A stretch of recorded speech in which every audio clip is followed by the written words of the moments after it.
forever. First name greatest, like a sprained ankle, boy, ain't nothing to play with. Started off local, but thanks to all the haters, I know G4 pilots on a first name basis. You haven't been here forever. I know. Did you get your flight changed?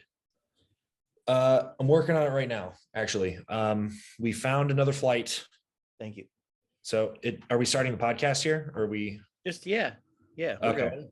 Okay. All right. Well, welcome back to the podcast, everybody. And here's the first segment where we talk about what's going on. We don't do that. We don't even say welcome. We just jump. We just dive in. If you haven't, hey, have you rewatched them? You probably haven't. I re-listened to both of them so far. Really? I haven't. Yeah, I listened to them. I've listened to segments. The first one I listened to most of the way through, but I just couldn't handle it anymore because of the clicking I was making with the coffee mug. Oh, because Faith said something about it, about the editing. And then when she said that, I was listening for it. So maybe if I hadn't really expected to hear it, then I wouldn't have like over focused on it. But I was just like angry at myself listening to it. I was like, God, stop it. I wonder if anyone else noticed. If anyone else noticed, they should send you a message and tell you they hated it. Yeah, great. Thanks. The flood of DMs. Yeah. Fantastic. Yep. Yeah. But yeah, I've listened to both of them now. So hey, we should do a couple people ask for subtitles under there. I think that's a good idea. So maybe I will have to rewatch them and just at least to create those, huh? I wouldn't say that you necessarily have to. There's definitely software that you can get installed onto the computer where it will just take down everything into a Word document that you say. And so if you have that running at the same time, it may work. You just have to go through and edit it. Because it'll probably run, like if we're talking at the same time, it'll run your sentences into mine and mine into yours. So it'll just be like splitting things off a little bit. Yeah. Or I could just rewatch it. That's true too. But with what time? Yeah, that's true. Never mind. Wait, so, but it gives you, it just gives you everything that, you just base off the time. I don't understand how that works. It says everything that we're saying, it types it all out. And then you go in there and you just look at that and it matches the time with like what the topic is. And you just have to, so you're still kind of doing it manually. I mean, there's got to be multiple different ways of doing it. So if anyone out there can help us, just let us know. Yeah. So if anyone's got a good idea, that'll be nice. Cause then we can offer this as to more people. Because I know, dude, I know that I do that. Like I want to just get to the part I want to listen to. Oh yeah. Yeah. I'm pretty sure if we have all of our stuff registered and indexed onto the podcasting 2.0 servers, there are some of those apps that do that readily. Right. So having it on there can help with that. So we can probably pull those same transcripts and links and everything and use those on other places. All right. Okay. Yeah. So that's enough of that. Otherwise, people can help us if they need to, but I think we should add subtitles.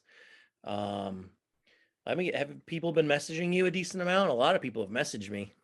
I'm sure they've been messaging you more than me. Why? Because most of the topics that we've covered have been like your life and where you're at and like how we met and everything. And so it's been a little bit more you-centric than me. Let's make this you-centric. No, it's okay. I'm good. Let's get into your life, Nick. Yeah, we'll do that another time. But okay. Either way, I have gotten some positive feedback. I haven't gotten any negative feedback aside from like audio stuff, which is like the second episode. Yeah, it was kind of iffy. Yeah, there was some fluctuations on the sound, which is just little production details that we'll just have to iron out, which is a whole different thing. Yeah. But anyway, yeah. All right. So tell me. All right. So what's going on? The show was yesterday. Tell me, you're in LA. Mm-hmm. Update me on that. All right. So I've been here now in LA for 5 days. 6. I don't know. It feels like a month. 6. Pete is gesturing to me. It's 6. Okay. So I've been here for 6 days. The show that I was here for one of my athletes was yesterday, the WNBF Worlds. And so ended up coming out of that with now 1 year tenured client, Alex Barrio, who is now a natural pro. He won. Yeah. Oh, dude. All right. Congratulations. Yeah. Thank you. Okay. Thank you. That's why they were saying congratulations Yes. before this. Okay. I had no idea what was going on. All right. Yep. So Alex won. He unfortunately didn't take the overall. He got his class win in tall physique, but he was a standout, a strong standout. Okay. Then in the overall, they didn't really announce who was second and third because there was only 3 with short, medium, tall, but he was in the mix for the top. And from what we can tell, the UK guys that were here had a little bit of favor sent their way, just a little bit. And so even though the guy that did end up winning the overall was quite good, I do personally believe, and of course I'm biased, that Alex had a bit better physique type shape. So it was just a little bit of muscle mass difference where the UK guy had some more tissue than Alex did, which is totally fair that he could take the win for that. But in my personal opinion, for the class, I thought Alex was a little bit more representative of the class, but that's neither here nor there. We came out with class win and a pro card. So I'm pretty happy with that. So, hey, wait, you said he doesn't speak English? He does. He just doesn't speak English as a first language. Okay. And so he can speak fairly well now after we've been working together for a full year. So just having conversation with me and actually his older brother, Gonzalo, who speaks better English than him, who is also my client. He's been my client for 2 years, where Alex has been my client for 1. Yeah. Gonzalo does a lot of like translating between the two of us when it's needed. Yeah. But Alex has learned to speak and write in English fairly well over the last year. I was going to say, because I'm thinking about working with you and like teaching him how to train and go over movements and stuff. Like, how the hell would you do that?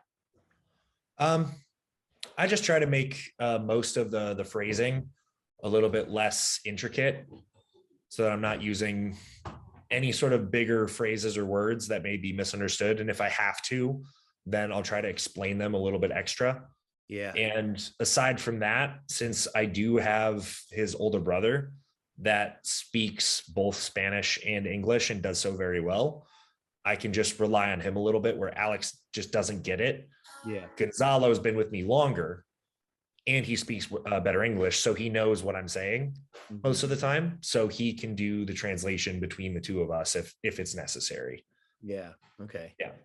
So he's got to be happy. How many shows is this? Like, has he done a lot of shows or no? He's done a few. This is his second show with me because he had to qualify into the Worlds. Yep. For the season. His last show was 10 weeks ago. Yep. And then he had competed, if I'm right, I think he had his first season last year.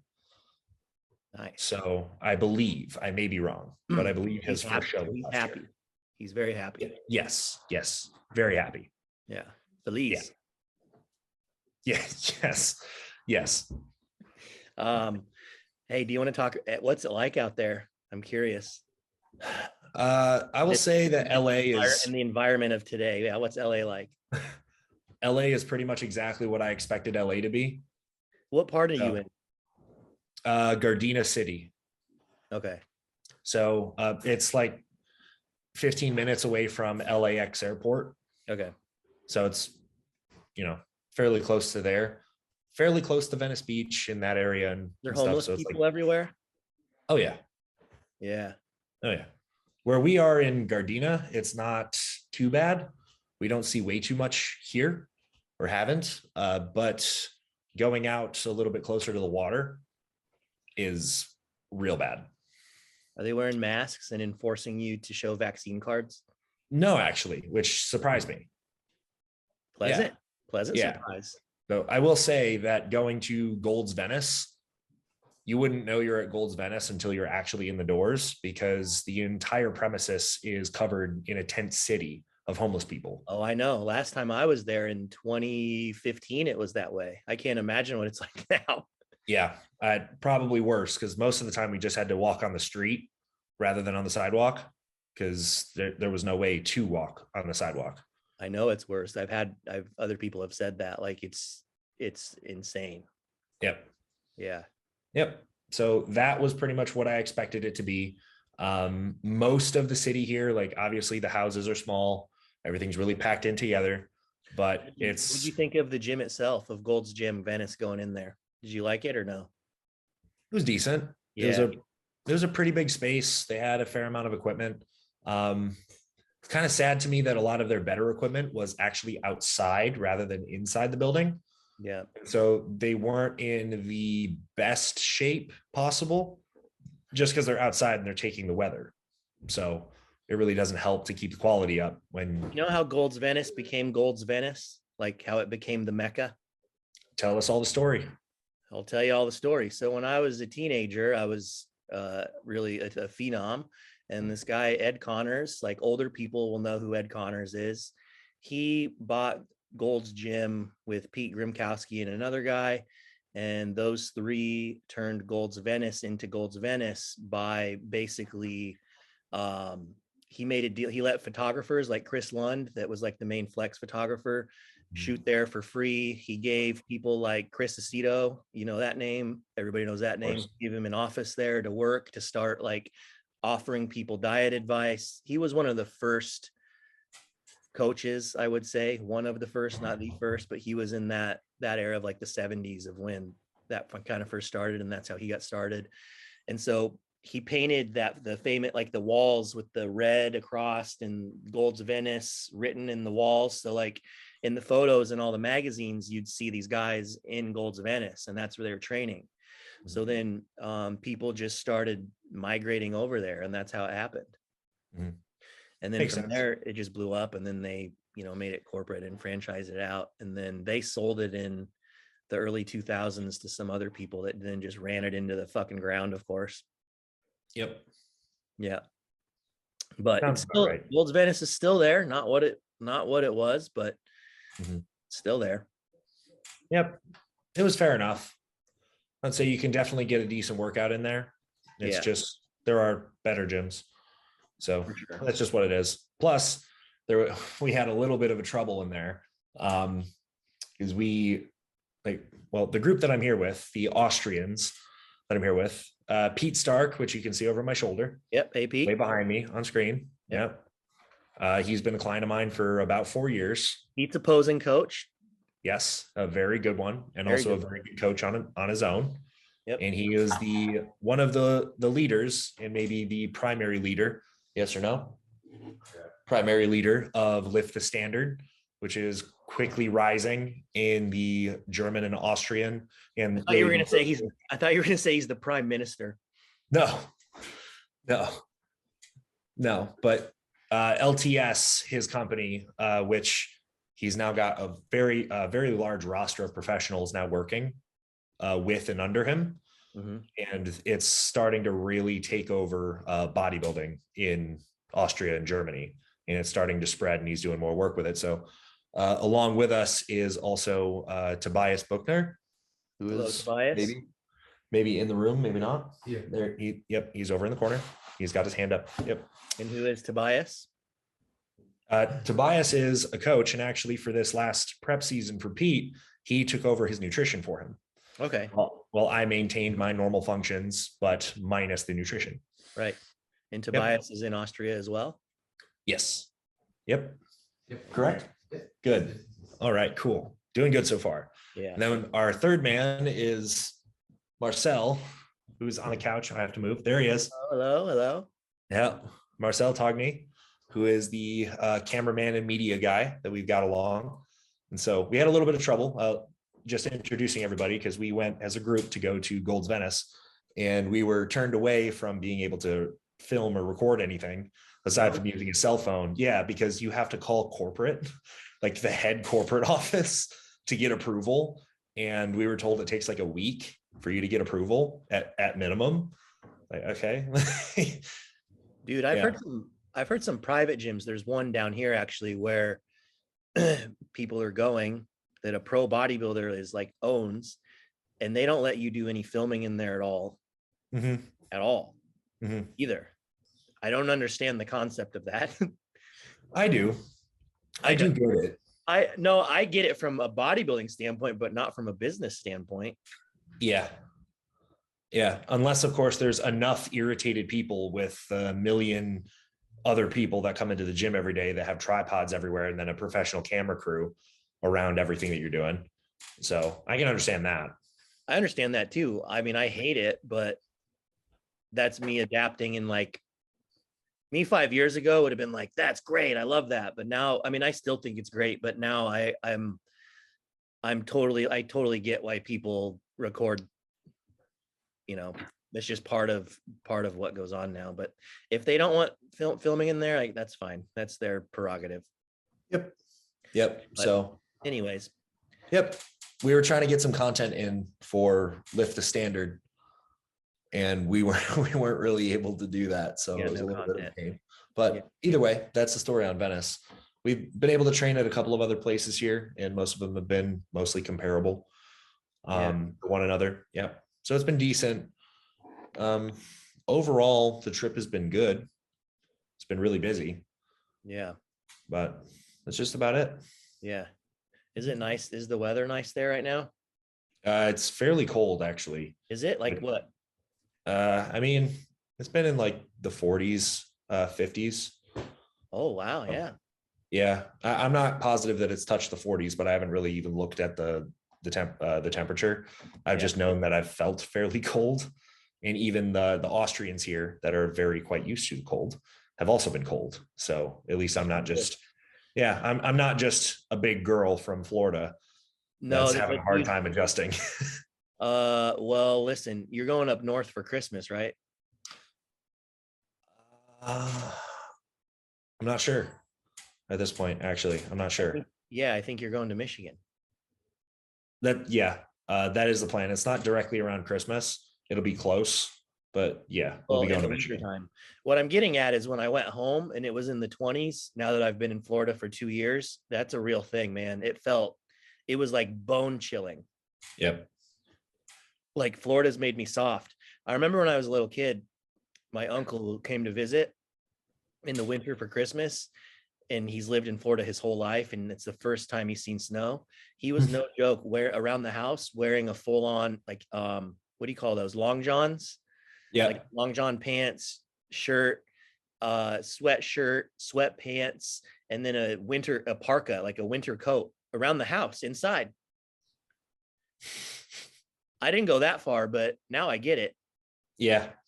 If that happened to me, and if I became soft in 2 years, I can't imagine what living your whole life would do to like experiencing, negative degree weather. Yep. Yeah.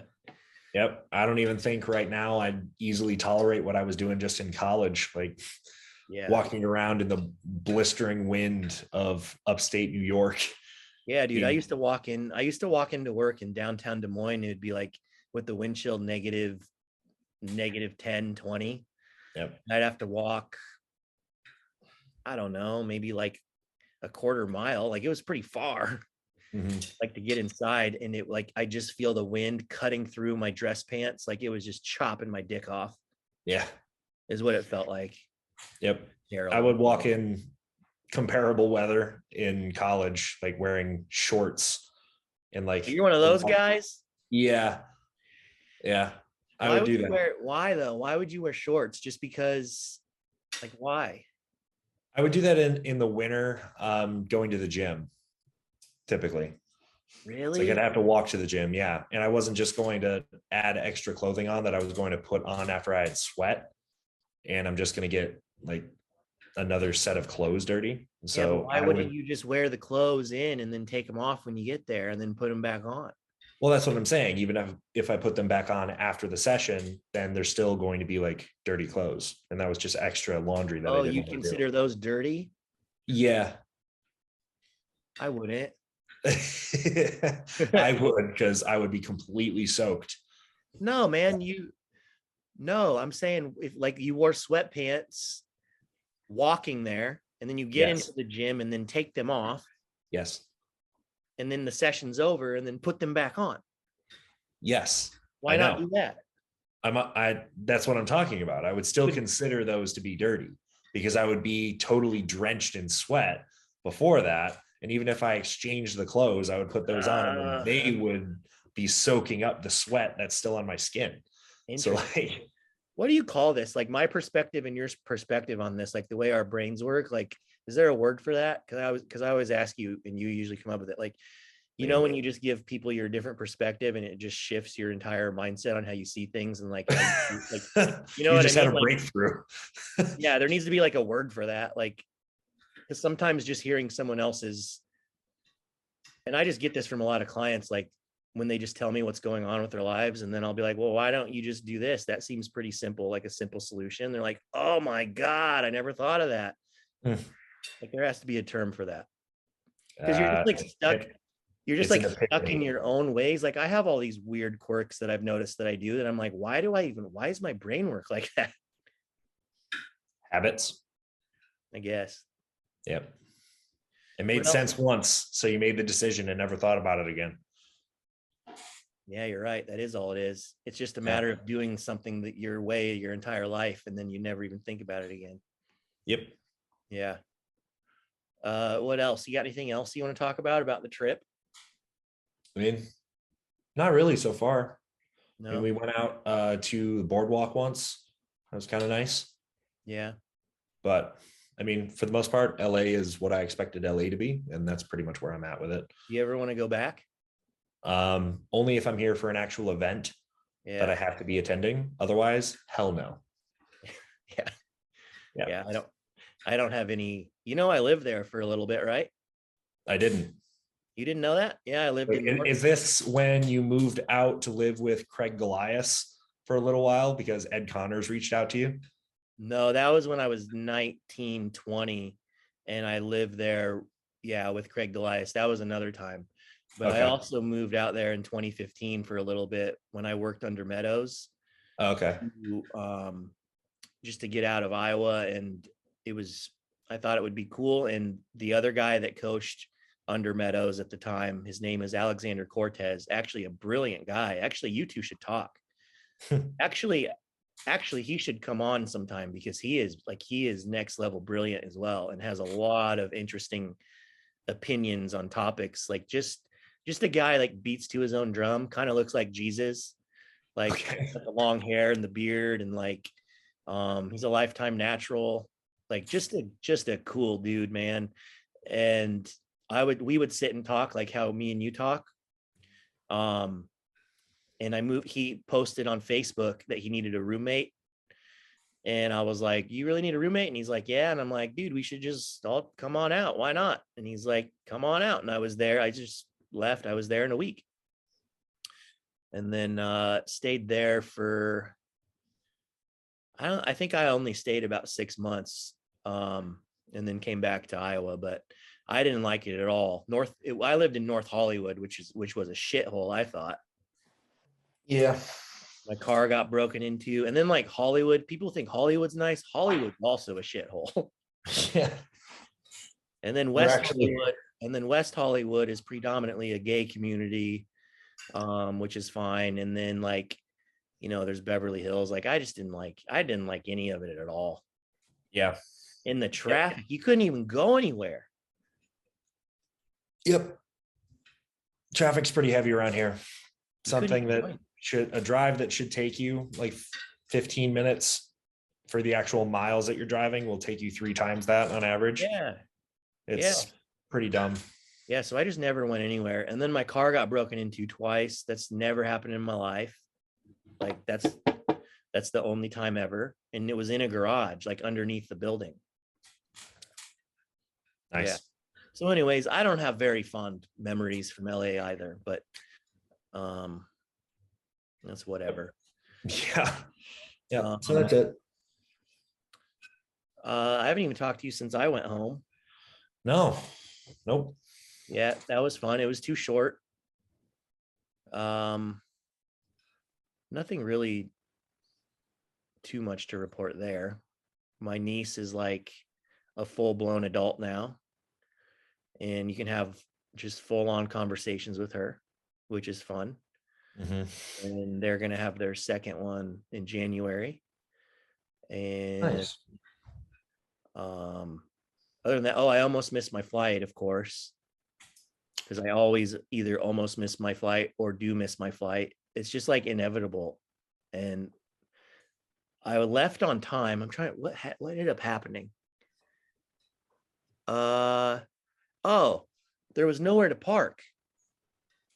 Like parking, parking the parking lot, like in Fort Lauderdale, you know how there's 2 or 3 different actual parking garages. Yep. There was no spots, dude. Like they only had one of them that you could even get into because they had the other ones blocked off because they were full. But what they didn't know was, or they just weren't up to date yet, but the one I pulled into was full too, and there were tons of us driving around looking for spots. Oh man. I'm like, I'm gonna miss my flight because I have nowhere to park. And I drove here an hour and a half. This is super awesome. Yeah. And I was driving around. I called my mom. I'm like, I'm not gonna make it. I'm sorry. I'm like getting frustrated and losing my shit. And then I look ahead of me and there's this kid and it says valet, and there's a valet lot. And I pull up. I'm like, how's this work, man? I didn't know there's valet and I was on like the 5th level. Yeah. Like, he goes, man, just go ahead and park there. And I'm like, no way. And so I got his Venmo or his Zelle. What happened to you? I'm still with you. Okay. Still with you. I can still see and hear you. You're good. Okay. And then he let me park my car in the valet lot myself. He just said, go past letter P and park there and you'll be fine. I'm like, thank you, dude. And I gave him $50. And so I'm running to check in, and I get to the counter, and speaking of not speaking English, these 2 guys in front of me don't speak English. It's getting like almost to like less than an hour before my flight. So I'm like, dude, I'm going to get to this. Wow, we only have 10 minutes already. Yep. How do I get this off my screen? It says upgrade. Hang on, I got it. Yep. So these guys are trying to get on the plane, right? And they don't speak any English, and they're trying to tell them that they got to pay for their bags, and they cannot communicate with them. And then he pulls out his wallet and he's trying to give her cash, and they're like, we can't take cash, it has to be a card. And they're like, they don't have any cards. And I'm just like, oh my god, I'm like losing my shit. So I just go up and I pay for both their bags. I'm like, we gotta just get this moving because like I'm gonna miss my flight. So I ended up paying for both these guys' bags, and then I ended up making it, but like I barely made it, just like always. Nice. But I made it nonetheless. I basically had to bribe a valet guy and then pay for 2 guys' bags. So the trip ended up costing me $6,000, but I made it. You made it. That's what's important. Yeah. Yeah. Good. What else? Do we have any topics? Yeah, I'm sure we do. All we have to do is consult the book of knowledge. Yeah. I have a few here. All right, hit me. I want to hear what your take is. I know that you don't coach. Well, no, let me rephrase it. You correct me. You don't coach women that coach PEDs, but I'm curious on pressing or push days for women, because I get a lot of girls that are like bikini and lifestyle, especially, that they're like, why am I doing all this pressing for my pecs? And I want to give you my answer first, and then I just want you to expand on that. Okay. So this is my explanation to having girls pressing, which is typically is a very mild, it's maybe like 1 push day, right? And then the rest is pulling in legs. Yep. So it's really not that push dominant at all, unless it's someone like it's pretty balanced for someone like women's physique and up, right? Like women's physique and bodybuilding, then it's balanced. Okay. Yeah. But the point I have for pressing for bikini girls or lifestyle girls is it's like there's only so much legs you can do, there's only so much pulling you can do. And to me, it just makes sense. So I just give him the hardest pressing stuff there is. So just overhead, some kind of overhead press, some kind of incline or flat press. Dips are good. a tricep press down. So like nothing crazy. And then you just, all the normal delt stuff. So they're like, why am I doing this? I don't need pecs. I'm like, I'm not doing it to give you pecs. I'm just doing it because it's a lot of effort. It's almost thinking of like squatting for your upper body. Just high effort, high output stuff that's really hard. And just also so they're strong. Like what else? What else are you gonna do? Yeah, what I would say, because I can see your point with doing hard stuff to fill the gaps where you can't really put any more volume into other things, to still have them doing work, and globally it'll help with some development. But the major thing that I would say for women in those classes, or in just basic lifestyle, to do pressing or not, I mean, if you're not pressing, then you're missing an entire major action that your body actually does. And in avoiding that, you're also just not exposing your shoulder specifically. That's more of the thing. You're not exposing your shoulder to ranges of motion that it should be getting exposed to, with the force vector actually being for pressing rather than pulling in the same plane. Yeah. And so if you don't actually do that, and you have a balance between, well, it's not like you have to have a perfect balance by any means between pushing and pulling. That's not true. That's kind of an old timey. Yeah. They always say for every set of bench, do a set of rows. Right. Like the whole ratio thing is bullshit. It doesn't matter, but there is still a base functionality need for you to be able to control and access those ranges that your body can and should be able to produce. And so if you're not doing any pressing in those planes at all, you're missing shoulder function that you're not going to be able to pick up by doing still more pulling stuff. And as far as bodybuilding training goes, I mean, if we piece it apart, like the whole thinking of not doing any pressing for women is based off of just what's the muscular need. It's like, what do I need to develop? What do I not? It's like, okay, that's only one part of it. And just like every other part of bodybuilding, it's more than one layer. Yeah. It's not just, okay, well, what do I need to train to bring up the muscles that I need to have for stage? It's okay, well, how do I actually make my human body do human body things properly? That's really the basis of everything. That's our nutrition. That's the way we set up our routines. That's the way we try to set up everything on like a PED wise, so that you can actually keep somebody healthy, which is working within the confines of what the body is supposed to be able to function like. Like that's the basis of every single variable that we do. It's to get the human body to do what the human body does and do it well for a long time, and trying to mitigate as many things that may become a problem in the future. And whether or not that's acute, short-term future, medium, or long-term, honestly, it doesn't really matter, because you should be just planning for that future anyways, and not allowing things that could be problems to pop up, which completely excluding an entire base of actions being done. What would you say to the person that says this to you though? But bench pressing is bad for my shoulders. Well, bench pressing doesn't necessarily have to be done. What? Okay. What if they were, I'm not being me, I'm being them. Yeah. But they think, I would say, so your answer would just be, what if they were like, well, what about, are you just meaning barbell pressing?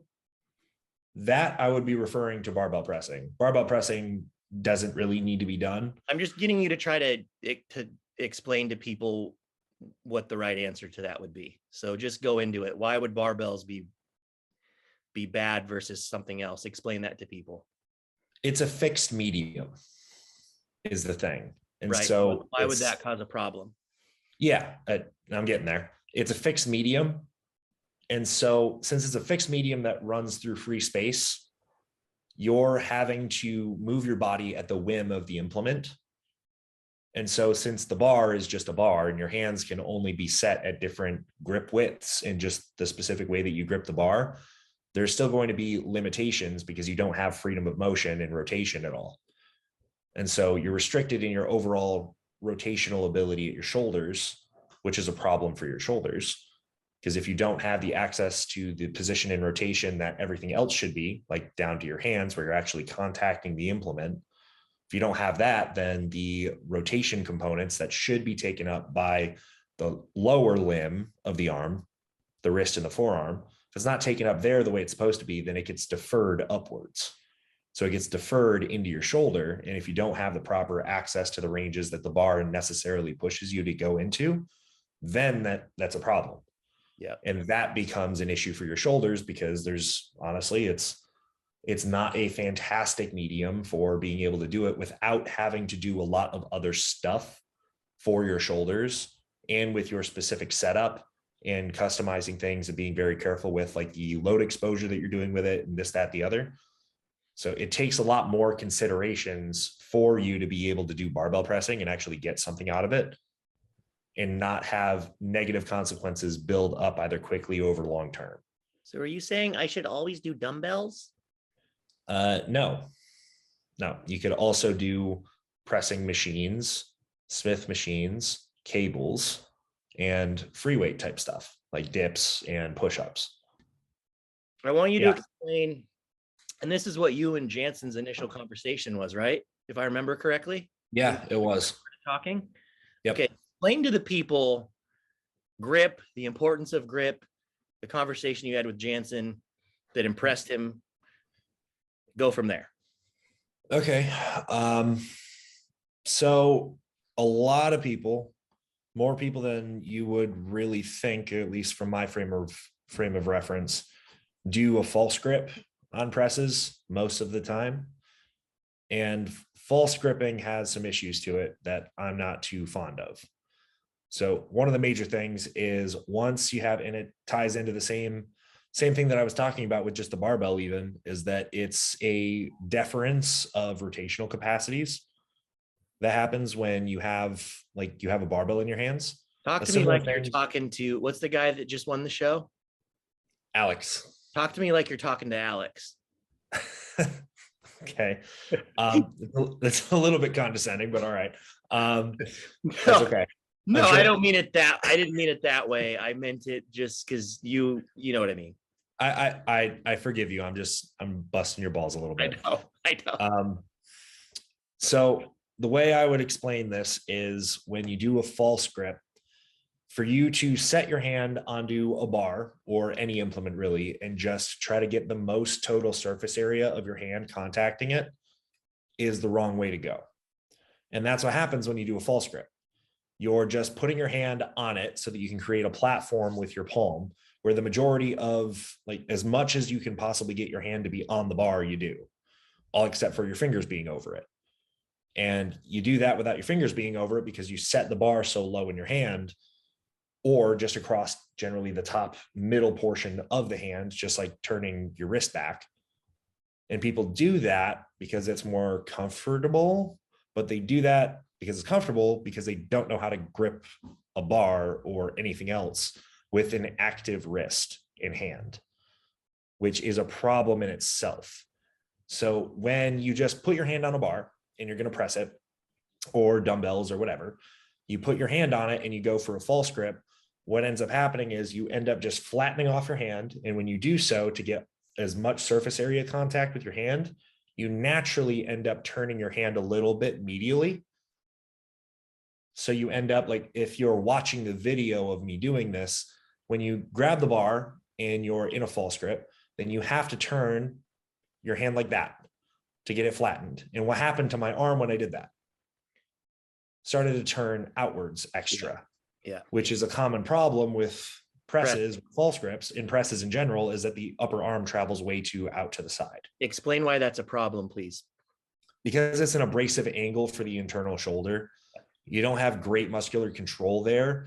The way I would say it is that by setting up your shoulders in, really the best way to do it for most of your pressing, especially free, is to stabilize as well as you can by creating a solid foundation. So you would pull your shoulder blades together, roughly keep them right where they're started throughout the entirety of the set, and you move from there. When you do that and you retract your shoulder blades and depress them, where depression is a little bit more the focus, is what it should be. You depress the shoulders, but you pull them behind you anyway, because depression will get you into retraction. That turns your whole shoulder back, obviously. So turns the whole shoulder back. When you do that, you're depressing and lifting, right? yes. Yeah. Not a ton, just enough to set things up well. Okay. So it's stable. So the shoulder blades don't have to move very much from that point, and so that you can actually lift your chest a little bit, raise your rib cage angle, so you can actually get your pecs to do the primary amount of work. Like, think about it this way: if you were doing a fly and you let your shoulder come all the way up forward as far as you can in front of you, so you're not really doing pecs anymore. It's just your front delt at that point, and then your bicep. That's this. You see people pec, for you guys, that's people pec decking like this. Yes, bringing their shoulders all the way in front of them. Stop focusing on the hands touching and focus on getting a full pec contraction, right? Yeah, but that's also like not the greatest way to say it, because trying to tell somebody get a full pec contraction, they just think like bring it as close together as you can. But this is a total aside from what we're trying to talk about, so I'll make this quick. Oh yeah, like, yeah, the pec doesn't attach to your hand. So whether or not your hands touch each other means jack shit. And actually, when you're trying to get the most range of motion and trying to get the most complete pec contraction you can get, it is about bringing your upper arms as close to the midline as you can. But that's not while having your shoulders completely collapsed forward around the front of your rib cage. Because then if you bring it so far forward into protraction, where this is a thing now on all of your presses and all of your flies, you should have protraction happening actively. Like, okay, that's to what limit? Wait, that's what people are saying? Yes, people are saying that, and it's coming more and more common as time goes on, of which I understand the point, because scapulohumeral rhythm is supposed to be respected for shoulder function to work properly and for optimal force production, is what they say, but that's not really true. That's more of a high velocity movement issue. Like, think about punching while keeping your shoulder blade retracted and depressed. Like, you're going to be weak as hell. Yeah. But that's a high velocity movement where you have to create inertia from what you're actually moving, which is your arm. It's not the same with low velocity, high force movement, where you have to create a stable enough base and have force production happening at each one of these joints in all the directions that all of the muscles that cross them do, so that you can coordinate the motion, stop the force from crushing you, direct it in the path it's supposed to be going in, and then generate enough force to move it in that path backwards. Yeah. So it's not something that actually works when you're trying to be really strong at low velocity movement, which is what lifting is. Yeah. So it doesn't make sense. But anyway, that's an aside. With a pec fly, is you bring your arms all the way across your body with your shoulders collapsing forward. There's no longer a reason for your pec to really contribute all that much, because the line of force doesn't actually go directly into your pec anymore. The leverage isn't there for it. You are going to end up using your biceps, because one, you're going to try and like bend your elbow a little bit extra so you can get your hands to touch each other. And then, I mean, you have your shoulder all the way forward, and now everything is pulling you to the side with a pec deck now. Well, your arm is in front of you, but if it's pulling you to the side here, you're not really getting your pec to do anything. If the next active movement is the shoulder protracting, it's you just creating a mostly static contraction at your pec to hold things where they are. Your bicep moving you a little bit with the bicep tendon insertion going up through your shoulder. And then your anterior delt, which wants to finish it by pushing a little bit more and just getting you there. Yeah. So it doesn't make sense. But if you're trying to get the most out of the contraction, you would get your arms, like, one, as your arm goes behind you, you bend your elbow a little bit. That's a protective mechanism. And then two, if you were to just have your arm straight and then you go out to the side, as far as you can get it to go, there's a limit to how far you can get that with a straight arm. But then if you bend your elbow a little bit, you actually have a little bit more range that expresses itself at the shoulder. Yep. So you can get a further stretch there. But as you come out in front, you should be getting your arm straighter at the elbow. And then you go into protraction as your arm actually comes across your body, while being able to keep a proud chested posture, so that you can actually keep your pec up and in the line of pull, and you don't collapse everything over to where it's really not even given the opportunity anymore. That's a whole bunch of asides from what we were originally talking about with it, which is grip for pressing.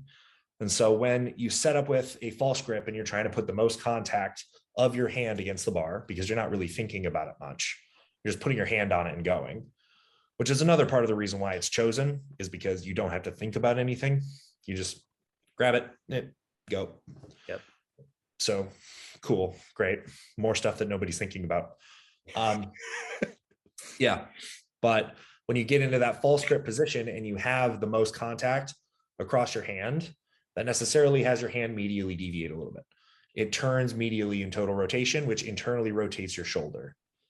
You being in this internally rotated shoulder to an extra degree here ends up abducting your upper arm, and then that becomes an abrasive path for your shoulders, which in that case, the people that say pressing, it's going to be bad for my shoulders, like, you're not wrong. Pressing like an asshole is bad for your shoulders. Yeah.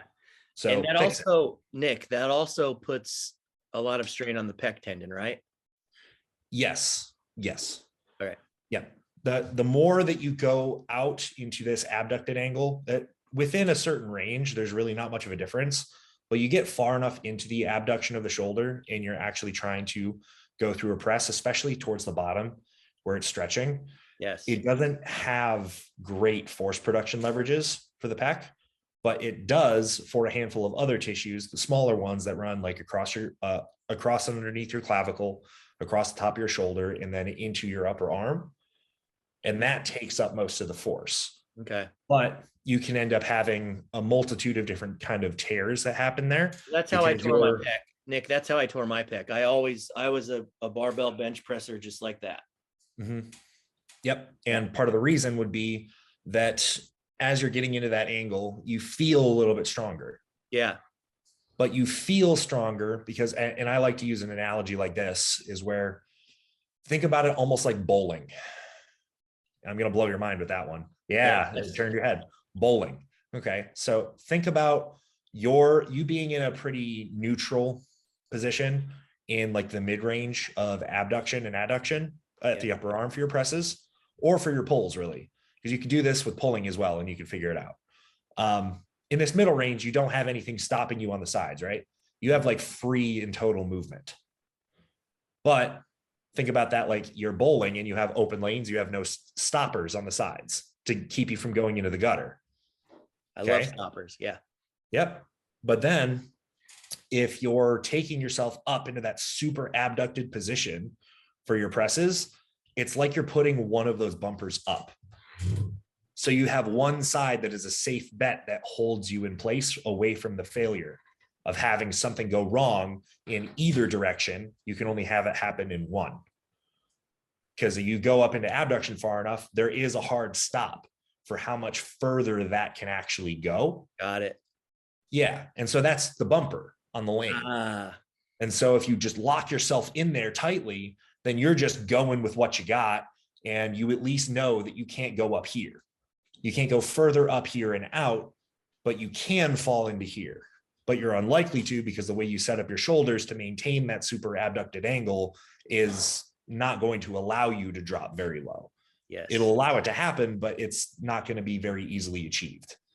So you'll be more so bullied into that position by the load rather than you choosing to be there with that shoulder position. Dude, that makes total sense. Yeah. More abduction. The abduction is the bumpers.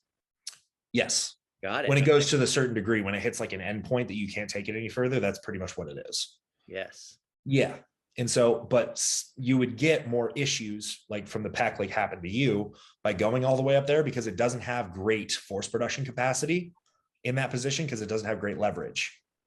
You have smaller muscle groups that do, but you also have that added internal structural stability there, where it's not really a stable position to be at because you can't function in this super abducted position very well. But you get the sense that you have that strength there because you're getting pushed up against a hard stop. Yeah. Hey, can I ask you something real quick now for my own personal stuff? Of course I can. It's our own podcast. Did I ever explain to you when I tore my pec? You know, most people tear the tendon off the bone, right? Yeah. Mine was opposite. And that's what it drives me crazy. And why everyone's like, why does your pec look like that? You should get that fixed. Oh. Yeah. The tendon ripped out of the muscle belly. Yeah. Right. And How does that happen? Man, I couldn't really tell you, honestly. That was just my luck, man. Whenever I do stuff, I go all out, man. But that's why mine looks so bad. Is because the tendon took, a quarter of the tissue out of it's gone. It blew up. Well, wasn't it 455 on flat? Yes. That you did it with? Man, you have a good memory. Yeah. 6 reps. Yeah. After you had driven for like a straight 24 hours, not eaten very much, not drank very much. Yeah. Not slept. And then you went and trained and did 455 and pop. Yeah, man. I was in California. I was trying to show off at the new gym. I'm like, it's bench day. Mm-hmm. The guy next to me was doing 3 plates and he thought that was a lot. And back at the time, I was 21. Uh-huh. And whenever you'd see someone benching, you're 21, I'm an asshole. And I'm like, oh, you just wait. And it's like 1 plate, 2 plates. I just couldn't wait to get to 4 plates, because I was doing 405 for like 12 to 15, and that's pretty good. Yeah. Then I went to 455 and I did 5 reps and then rep 6. So I can tell this story once and send this link to people and they can never ask again. Rep 6, right? Yep. Dropped it down fast to get a bounce, to get the rep. Nice. Drop it down, explosion. And that's why people will call me sometimes and be like, hey, I think I just tore my pec. And I'm like, you didn't tear your pec then, because there would be no thinking. Yep. It'd be done with. Like there's when you fully rupture something, there's no question. You don't even need an MRI. No, it's balled up wherever it's still attached. Like, you're going to know. Yeah. But how come, let me ask you something. I can't make sense of when people do tear it. Like my brother tore, which is actually interesting. My brother tore his pec too. I don't know if you knew that. Incline pressing. He tore his off the humerus. Why do you still have a dent in the muscle? Well, I can't make sense of that. Just from there's that much trauma that happens that something happens there. Yeah, it could be just the trauma. And it could also just be that the attachment site that it gets placed back onto isn't exactly the same as it originally was. Yeah. And so, I mean, they're muscle fibers, and muscle fibers are just connected. Like, they're like spaghetti noodles that are wrapped together with a Band-Aid. Or not really a Band-Aid, I should say, like rubber bands, pretty loose rubber bands. Okay. Like, that's in every single next layer outwards from like the lowest level is like that. Yeah. And so it's just like strings that are then wrapped together, almost like, or even a better one is like, it's like straws that are held together by a rubber band. Yeah. But that rubber band is like a whole sheath that's around it. And then there's other ones that are just like it, that are just stacked around it. And then it goes up in orders around it from that point, which is how the muscles are actually built architecturally. Yeah. Past the base level where it's all the tiny little stuff that we're not going to talk about here because it's not really worth the time. No, but it is worth the time to say that my surgeon, when I saw him for my follow-up, you reminded me, he explained to me that they had to take, the tendon was completely shredded, right? Yeah. And he said they had to wrap it with something. So they wrapped the end of the tendon that was ripped off. They wrapped that. And then they had to take that and sew that back into the muscle that like wasn't there. So he said it was like taking that and sewing it back into like raw hamburger meat. Yep. I've heard you say that before. Yeah. I'll never forget it because he told me that and I almost passed out. Yeah. Yeah. Yep. So I guess I would say, so that we can keep on tying this back to the major topic, because you're really good at telling us. So I guess for your brother's sake and for you, I would say that a possibility, and I could only hypothesize and conject about this, but maybe just because of the rapidity of how you dropped that bar and the position that your shoulder was in, then you may have had just extreme muscle spindle action turning up. And so when that happens with extreme and rapid lengthening of tissues, they contract as a reflex extremely hard. Yeah. So it may have been that your tendon wasn't exposed to that quite yet because you had probably popped it before you actually got into the lowest point. Yep. And so if you had popped it already before you touched the lowest point, then all that tension isn't necessarily getting placed directly on the insertion point, where at the furthest length it can get to, it's going to be at that point at the insertion. Okay. But if it had already, like, you dropped it super rapidly, you're trying to decelerate it near the very bottom, then that lengthening that happens super rapidly against a massive amount of force with a lot of inertia as it's coming down, and you having to fight against that really quickly, then that would be a muscle spindle reaction that contracts those muscle fibers extremely forcefully, very quickly. And it could have just been like they were outclassed by the amount of load that was dropping on them, and bam. Dude, you just explained, that makes perfect sense. Yeah. That makes perfect sense. That was the answer I've been looking for the last 15 years, 16 years, dude. It's a possibility. I can't say that I'm right, but it's but possible. that makes sense. Dude. That makes sense. Yeah. You probably are right. Okay, so that explains this. We were at grip. Go back to finish the grip talk. Yes.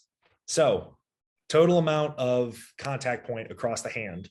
For you to get that, you necessarily have to have your hand turn medially. When you do that, you have internal rotation of the upper arm, and that comes with abduction. Okay. Yep. Now, that is you being bullied by the implement into the position that you're going to have to be in to use it, rather than you actually deciding how the load is going to affect you and how you're going to move it through space. You can't do that when you're trying to just put your hand on the bar in any willy-nilly way that it's going to be, and then falling into the consequences of it. So you go into the false grip, has that problem where it just pushes you here. And then as it pushes you there and you try to affect your shoulder position to try and find the best way for you to be, you may end up, and usually this is the case, you try and not allow your arm all the way up there. So you try to kind of pull it down a little bit and keep your shoulders where they're supposed to be. But as you get down to the lowest depths that you could go, what tends to happen is the bar, it has to move. It has to move with the arms as they're both moving. So as you come down, your shoulders tend to elevate. Mm-hmm. They elevate a little bit and protract, and they upwardly rotate. So you just everything from behind you pulls up over your shoulders and goes forward a little bit. Yep. So you have that happen. And now, as your upper arm goes back behind you, it continues to project forward even further, which ends up not being a good place for your shoulder to be. Who knew? Yeah. Yeah. And so that ends up being an issue for your shoulders over time, because you're not able to actually retain a safe scapular position that allows your upper arm to track well and gives the proper muscles that you're actually trying to target the position that gives them leverage to do their job properly. So you end up with problems there. But with using an active grip, you can decide how you're going to set up. There's some limitations still because it's a fixed implement and you're moving through free space, where there's a little bit more freedom with like a cable setup or a machine or something like that, where there may be for the machines in the Smith, there's a defined path through space that it moves.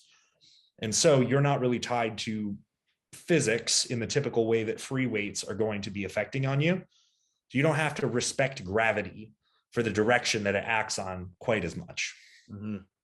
Free space, you need to be very aware of the fact that you need to have things stacked underneath the implement properly and coordinate all the joint positions as you need to, so you can keep a proper balance point so it doesn't crush you or become a major issue because you're deferring movement functionality from one joint that should be doing it down to another that shouldn't.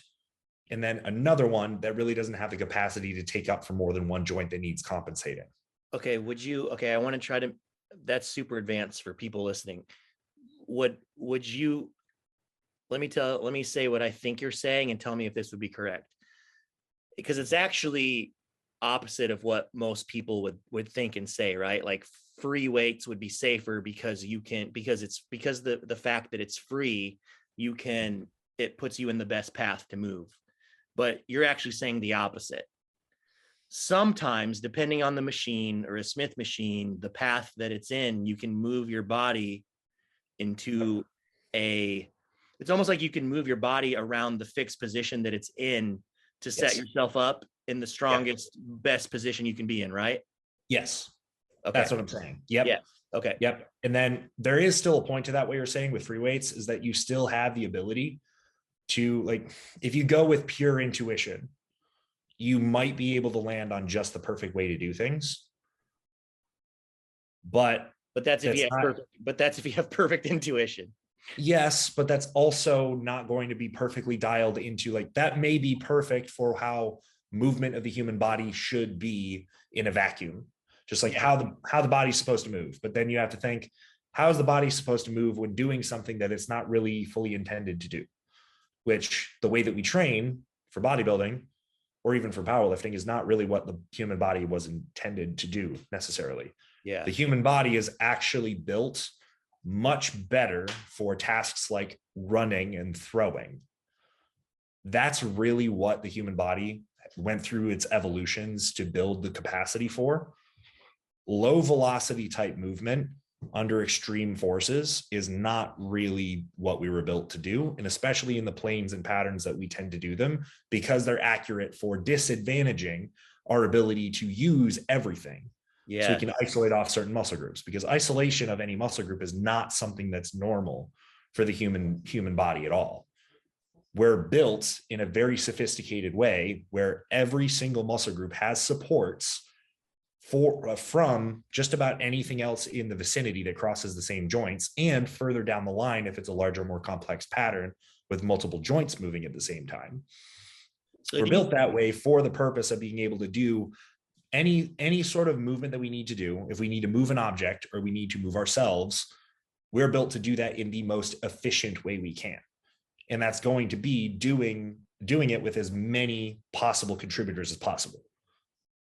That's how we're built. And so when we're training for bodybuilding or strength sport, the movements that we're doing, whether they're natural, quote unquote, or primal, or whatever the buzzword is for it, or they're just better because they're free rather than a machine.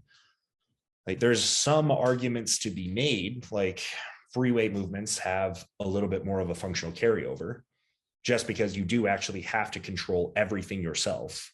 And you don't have the specific constraints of the machine that'll help you, so that even if you're lacking in a lot of things, you can still get away with it. Free weights put that stopper there. You kind of have to figure it out. Yeah. But gravity is also a good guide to teach you that, because you can't actually successfully do the movement respecting gravity and what the implement is doing to you without just going through it and figuring out what those balance points are and how things need to move relative to you. Machines have those constraints so that you can manipulate where your body is relative to whatever you're moving, and makes it a lot easier for you to set up differently to where you can get around some issues. You can utilize the target muscle tissue a little bit more isolated than you could otherwise. You can limit how much rotation you need to create at any of the joints that provide for it, and create a lot more, like, you can tighten down the scope a lot with machines and cables and things, because you can just modify it as you need to create more constraints. I just thought of two more questions based on what you just said. We never really fully covered the grip thing, so we'll have to get back to it. The grip thing after this. Okay.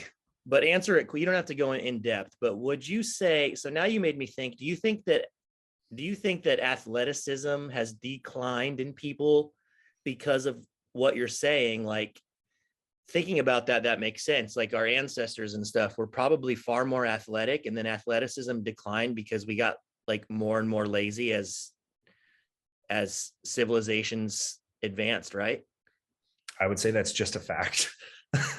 Yeah. Yeah. Like, the lack of athleticism in people is due to advances in civilization. Yes. Yeah. We don't need to go and do physically active things for survival, really. Yeah. And then my second question would be in regards to functional training, right? You said the word functional, it made me think of it. Don't you think that, so my take on this is, because I was a strength coach for a while, so I'm going to try to we could talk, this is a whole nother topic, but very quickly, the idea that I'm trying to get across is use the weight room for what its intended purpose is, and that's for strength and to build muscle. And then what I'm trying to say is bodybuilders become not functional just because they're not spending any time doing any type of functional. Everything we do is isolation, to your point. Yeah. That is why we become not functional. So you could train strictly like a bodybuilder and for hypertrophy, but if you're still running and playing a sport and doing all those things and maintaining mobility, you're still going to become a better athlete. Would you agree? Yes, but not necessarily a better bodybuilder. Right. But I'm thinking like when I was in high school, I trained like a bodybuilder, but I still played football, and it made me a million time better football player just because what I needed was more muscle, more body weight, more strength. Mm-hmm. But I still kept running. I still kept jumping. I still kept playing sports. But what I'm saying, the argument or the problem I would run into when I was a strength coach with parents is they would want their kids, they'd see what, people in the NFL or Division I players were doing and that type of functional training, all this cute, weird shit. Right. Yep. And I'm like, listen, like Joey can't even do 5 push-ups. Like he doesn't need to be, bench pressing on a Swiss ball with his, upside down. Yep. Like, yep. You would agree with what I'm saying overall, right? Yeah. I would say, and I would say there's not a two-way street with this in the same sense, because doing weight training and strength training to be a better athlete makes a lot of sense. Yeah. If you're lacking in things that can be built up through work in the gym floor, then it's going to be a positive. So long as it's not taking so for you, making the example out of yourself when you were younger, your recovery capacity was endless too. And so you could withstand doing it all and not really having much of a knowledge of just how far you were taking yourself and just crushing yourself all the time because you were young enough and able to just recover it.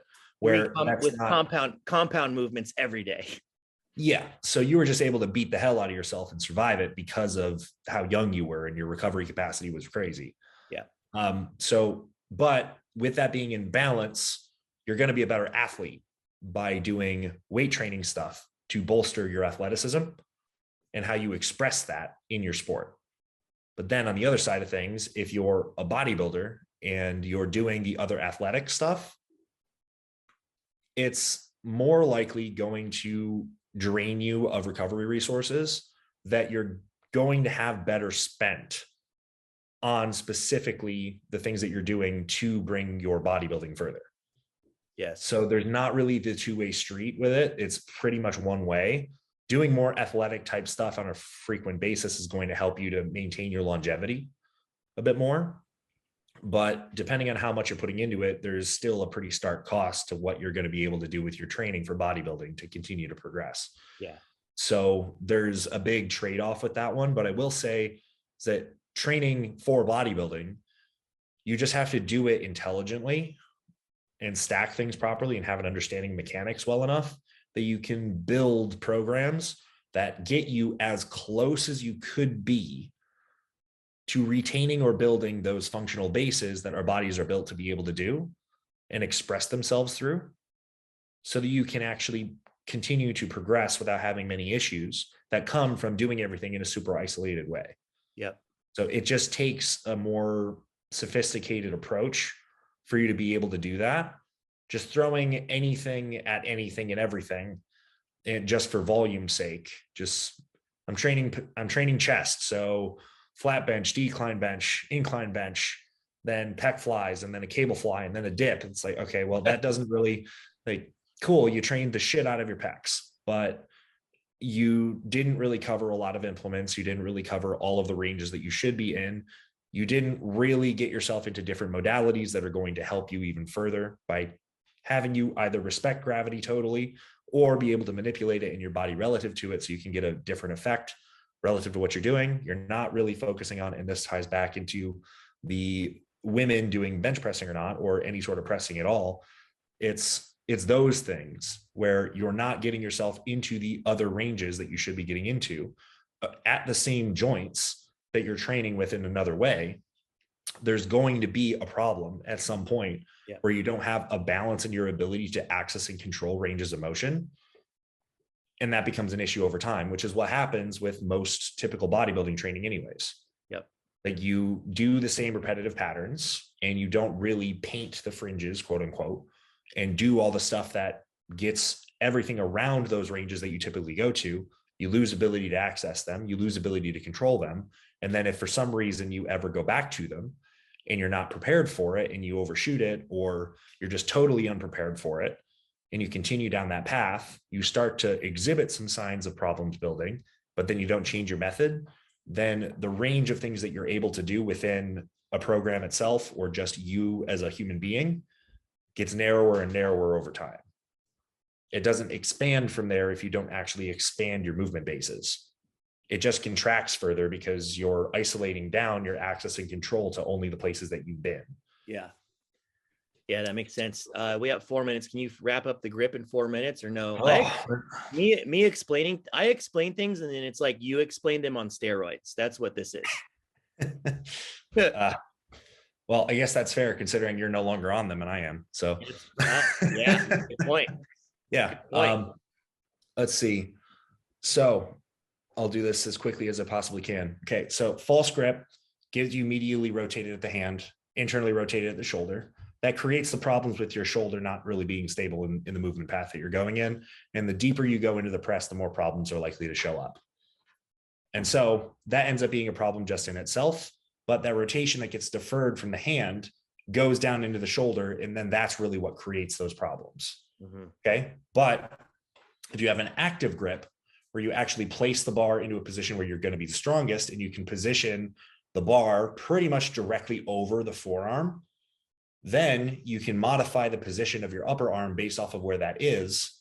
You set your shoulder and then there's not really an issue to be had, because now, even though your hand is fixed on a bar, as you move up and down as the natural pressing path is going to be, even with a bar, like a barbell in your hand as the example, if that's moving up and down, you just have the ability now to set your body a little bit differently and then rotate at the shoulder. But your hand, you still just have rotational torque through the hand being expressed directly through the bar, rather than you having that rotational torque happen just by being set here and having to go there. So now you can make the decision where you come into this position that's a little bit safer, better leverages, a little bit better range of motion directly for the pecs to work. And now you can decide how things go from there. You can dictate the path that your arm travels. You're not restricted into that really short range within a very highly abducted angle for you to be able to actually get this to happen properly, because you're going to be restricted into a short range with that false grip. Yep. It forces you there.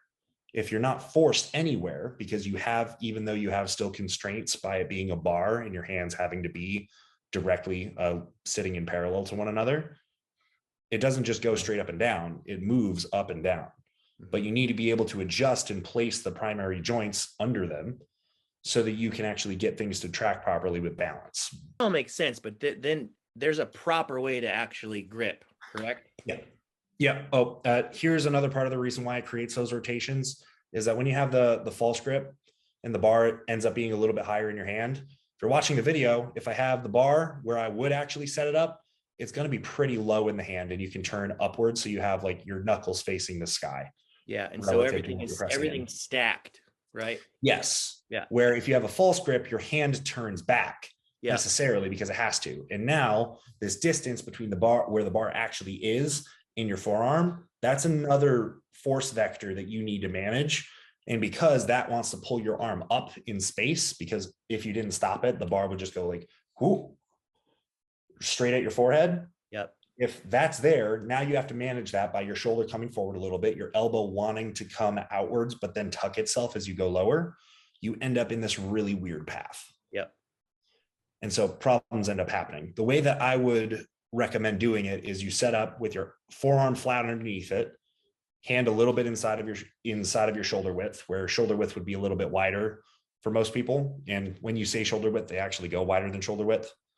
You bring it in just a little bit. And then when you grip the bar, you press the meaty portion of your hand between your thumb and your first finger as hard into the bar as you can. So you laterally deviate your hand so that you have that meaty part of your hand between your thumb and your first finger exposed upwards towards the bar or the implement. Okay. So you just ram that into it as hard as you can. Ram it. Yep. Push it in as hard as you can, and then grip over with your first finger. And then you grip over that first finger with your thumb. And then you wrap the rest of your fingers around, and you keep the majority of the pressure that you create through your grip within the index finger and the thumb side of the hand. And then it tapers as you go down towards the pinky. It's naturally how that's supposed to be. And so as you set that up, you end up having the bar sit in that top meaty portion. Like if people listening and you, Matt, while you're sitting here, take your finger of your other hand, do that same thing. You open up your hand and laterally deviate like this. Yep. So here, turn the meaty part towards me. So turn your pinkies towards your forearm. There you go. No. Just like that. Yep. Take your other index finger and then press really hard into that meaty portion between your thumb and first finger. Yeah. Right in the crevice. Yep. Now, when you do that and you grip over with your first finger, then your thumb, and then the rest of your hand, you have a little bit of your index finger is not really getting touched by the pinky all that much. It's pretty much going to be the same thing with the bar. But you'll also notice if you were to like try and push with as much pressure as you can through your hand down in that portion, it's not going to flatten off your hand unless you lose your wrist. Yeah, you feel strong that way. Yep. But if you keep that slight lateral deviation and you don't let your wrist change from there, you keep that pressure in and you try to press through your hand, you don't actually end up getting forced into any deviation. You don't end up losing it, and your hand doesn't turn to where now, not my finger, which is just taking the place of the bar. If I let my wrist position go, it'll turn like this. It'll immediately deviate, and then I'll have more contact between my hand and then the bar, which is my finger. Okay. And then if you're doing that, you fall here and then you have all those problems. So even you doing a full grip, but not being active with your hand and your wrist ends up landing you in the same place a false grip does. Yeah. So just wrapping your thumb over doesn't fix the problem. It's just the false grip is just the worst way to go about it because you give yourself no opportunity to change it. Yeah. With a full grip, but not done well, you still fall there. But with a full grip, you have the ability by changing the way that you go about the full grip so that you can actually set it up the way that it's supposed to be. And so if I'm following you correct, so now you've got proper grip, which will give you the opportunity to move in an arm path. I don't know if that would be the right word to use, or basically to adduct or abduct at the right degree, is what you're saying? Yeah, pretty much. But it's really something that it's doing to get back to the rotational components is that if you have rotation controlled at the hand with your grip where the bar is, so that you're not getting pushed into excessive position of the wrist where it can't be moved. Yep. If you're here and there's an ability to control where your hand is going to go and how you position, because your wrist only gets to rotate because you have an RUJ, the radial ulnar joint in your forearm. So that's not your elbow joint, that's the hinge. It's the other joint within your forearm that allows it to turn. Yes. That's a rotational joint. Okay. And so since you have that rotational joint, the way that your wrist is positioned is going to limit or gain access to those rotational positions. So when you grip the bar and you just let your wrist go wherever it goes, or you have a false grip and it's forced, you don't really have the ability to create any rotation because your hand is just pinned in the position it is by the bar. Yep. And since your wrist and your hand is pinned there because you're not actively controlling it, you don't have rotational control of your forearm. And so you end up having some of those forces being placed directly through the elbow joint if you're trying to restrict where your shoulders are set, which is what you will do in pressing. It's like you're going to restrict where your shoulders are. You're going to pack them in a certain position and try to keep them there relatively. At least most will. Yep. If you're doing it properly to actually move the most amount of load, you're going to. So you're restricting the amount of motion you get out of your shoulder because you're locking your shoulder blade in place. Okay. Now that limits how many degrees of movement you can get from the whole shoulder complex. So now you just have the direction that you're now set with your static wrist in RUJ, and then a limited amount of rotation and total movement position. at your shoulder. So you're taking a little bit extra forces through your elbow, the actual hinge joint, in a rotational manner to cover for what you're not getting in rotation from the wrist or from the forearm, because your wrist is set in a position that allows it. And then that gets deferred upwards. That deference of forces end up having to go through the shoulder. And because you're restricting it at the base of the shoulder, at the scapula, it's going directly at the glenohumeral joint. Yeah. And so you're having issues there because there's still rotation that you have access to, but the implement is fixed, so that further restricts it.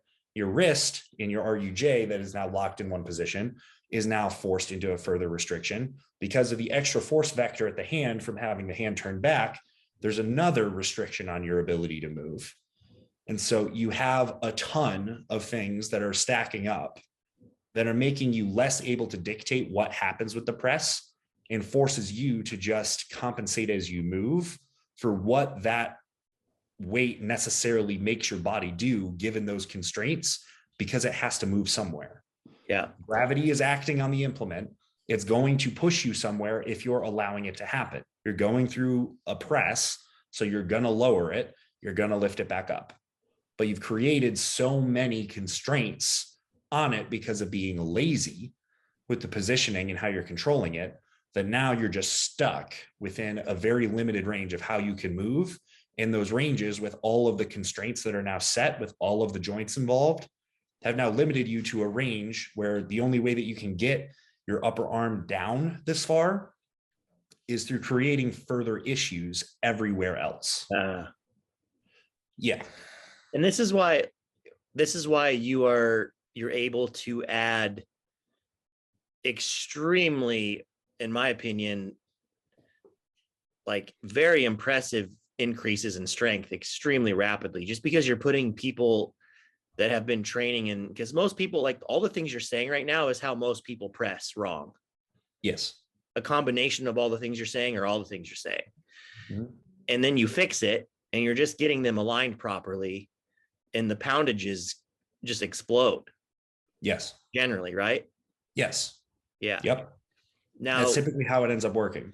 Yeah. Now I don't expect you to give like a detailed, like someone you're coaching, but like, could you, to wrap it up nicely, could you tell maybe like a quick checklist of cues that someone, like very basic cues someone can go through before they do a set of pressing? Yep. Not in depth. You don't have to go as in depth as you would with a client, but maybe just like an Instagram post. Yeah, that doesn't help me much because I go way too in detail on those too. But what I would say is set your whole body's foundation as the primary thing. If you have a weak foundation anywhere, you're going to have a problem, because force is going to get transmitted through your body, and you need to transmit forces directly back. And so if a force is acting on you, it has to be dispersed. If it's being dispersed through a completely shaky, not solid foundation that connects you with the environment in a way that actually allows you to control how your body is positioned, because your body, when you're getting acted on by any force, is a conduit of those forces. And if you have, like, if you're an electrical wire, right?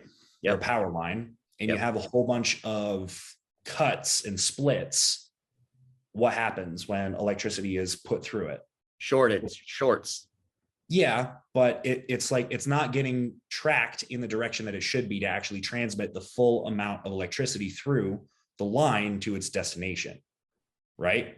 Yeah. It's getting lost along the way because it's not being insulated within the tracking it's supposed to be, for it to be the perfect conduit, as close to perfect conduit as you're not getting 100% power.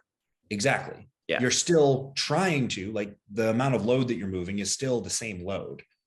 And then the amount of force that you need to produce to fight it is still going to be the same for you to overcome it.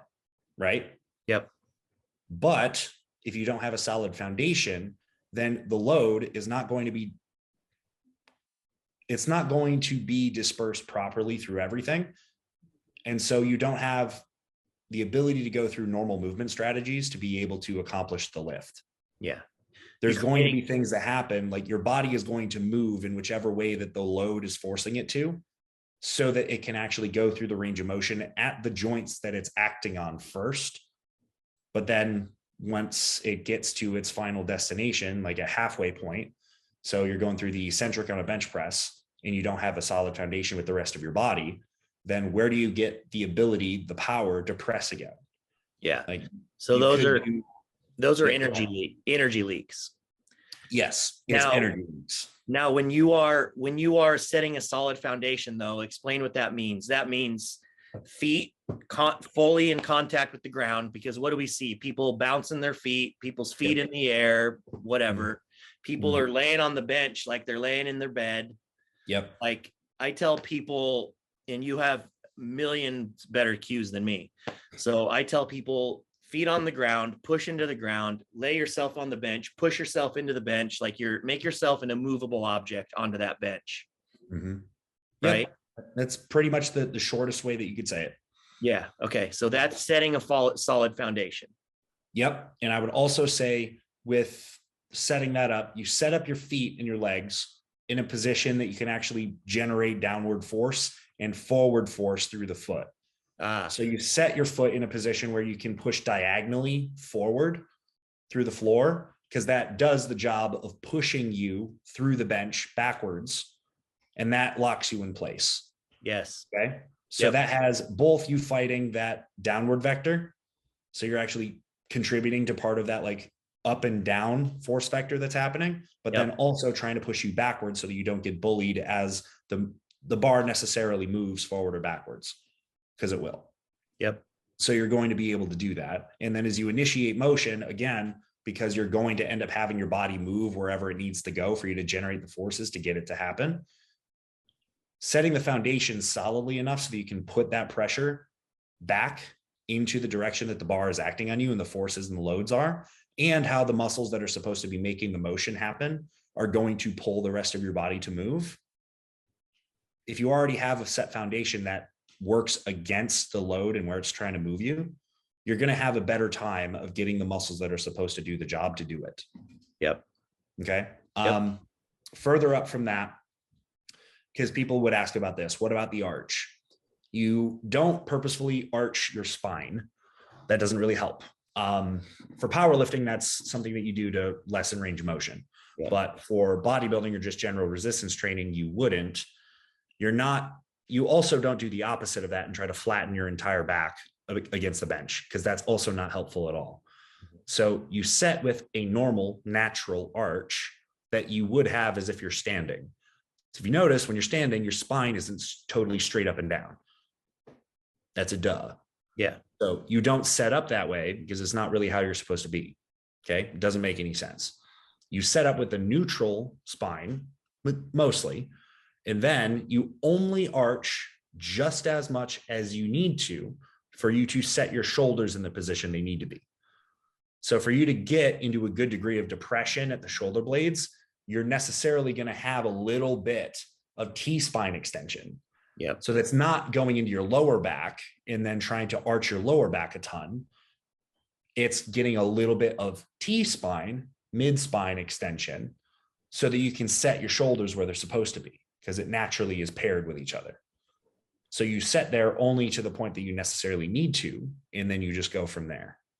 And then obviously further point from that is just how you set up your grip, and then make sure that your elbow is tracking somewhere in the mid-range between right next to your rib cage, your torso, and then being all the way out to the side.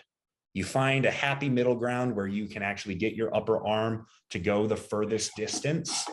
If you were trying to, so I would think about it this way. If you're laying down and trying to figure out how this works and you're on a bench, set up everything else, and then set your arms out in front of you, set your shoulders, and then try to find the place that your upper arm has to track for you to have the longest possible range of motion into it, as if you're doing a row. If you imagine that you're doing a row and you're trying to get the most possible range you could, you're not going to go out here. Right. You're also kind of unlikely to go all the way down here too, because you're going to hit a limit somewhere and your shoulder's going to move. And since part of the prerequisite to that setup is your shoulders are already set, if you bring your elbow really close to your side, you're going to necessarily, as you get lower, you're going to have your shoulders start to elevate and pull forward. So that ends up being a no-go. So if you keep the shoulders where they're supposed to be, you'll have that constraint in place so that you know you don't go all the way up here. You're not going to go down here because it'll disqualify you. You find the middle range here where you can row as far as you can possibly get it to go. And that's how you set. And then you want to emulate that with either the dumbbells that you're using, the bar that you're using, or whatever implement you're using as a machine, so that you can roughly match that. Yep. And some implements are going to push you a little bit more abducted. Other ones will push you a little bit more adducted. It's not necessarily going to be a problem if you fall a little bit closer to one edge or the other. It just depends on how you set it up. Yeah. And then you have to do a little bit of a risk assessment personally for what you're able to do with the implements you have. Some people don't need to, don't want to, shouldn't use a bar. And then there's certain machines that some people should not use either. Yeah. And that could be different from person to person, but you just kind of have to figure whether or not within this happy range that you can be in, whether or not you can actually fit yourself into that so that you can hit it and actually get what you need out of the movement or not. If you can't, don't try to finagle your way like a crazy person and try to find the perfect one way that it'll work. Find something else. Yeah. People are going to have a really hard time doing that on their own though, when they don't know what, because they don't know. So that's why they're probably just gonna have to watch this and then hire you. But well, so also for a beginner though, would you say, because you're doing all these things, so you set the foundation. If somebody's hearing this for the first time, that's a lot for them to think about, like setting the foundation. Okay, you're probably setting the grip and setting your T-spine and extension and everything simultaneously, right? No. What would you would tell people, worry about your grip and then go from there would be the next step? I would actually say set your body foundation at the feet. Set your feet and your hips first. Yeah, I'm saying after that. Okay, well, I'm going to go through it in the checklist here so that it's doable, and I'll try to make it as simple as I can without expanding. So you would set your feet. So your feet to your hips are going to be in the right spot, creating that downward and forward pressure. Okay. Yep. Now from there, worry about nothing in between your hips to your shoulders. You go to your grip. Now you set your grip, you go through the steps, you laterally deviate the hand, press the meaty part of your hand between your first finger and thumb into the bar at roughly a shoulder width grip. Press into it, wrap the first finger, thumb over it, then the rest of the fingers. Keep majority of the pressure through the medial side of your hand at your first finger and thumb. And then to lift it now, and this will work for not machines, but it'll work for barbells. Yeah. And then you can do it with a Smith too, but that's pretty much the limit of it. You would put yourself there, get the grip, and then you pull yourself into it to set your shoulders. Yes. So you treat it like doing the row. So you set your grip. Now the grip's set, your lower body is set. To set everything in between those 2 points, you go into depression with your shoulders by gripping into this bar. Now trying to think about your lat to tuck your shoulder down, pull your shoulders into depression while keeping pressure into the bar and gripping hard. And from there, once you pull down into you, just press it straight up like you're punching the sky, and then move it to the position it needs to be. Yeah. If you've done that, and plus the pulling that you do to set your shoulders, it'll set your shoulders so you have a better stable base. But then you pulled yourself, you feel some tension through all those joints. Now that you punch the ceiling, you do that punch and you set your grip. Because you've gotten the pull, so now you had a resistance against it, right? You pulled into it, you have a resistance, you know how to oppose it. Now you've set everything a little bit tighter than it would have been if you just set it and then went. So you set it, pull, and now you can punch through it and it'll stay there. You pull it to where it needs to be without having your shoulders move too much, and then you go.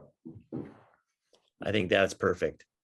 And I wanted you to sum that up for people so they can go through a quick checklist, because even if let's say they just learn how to set a solid foundation and that's all they get from this, that alone is going to help.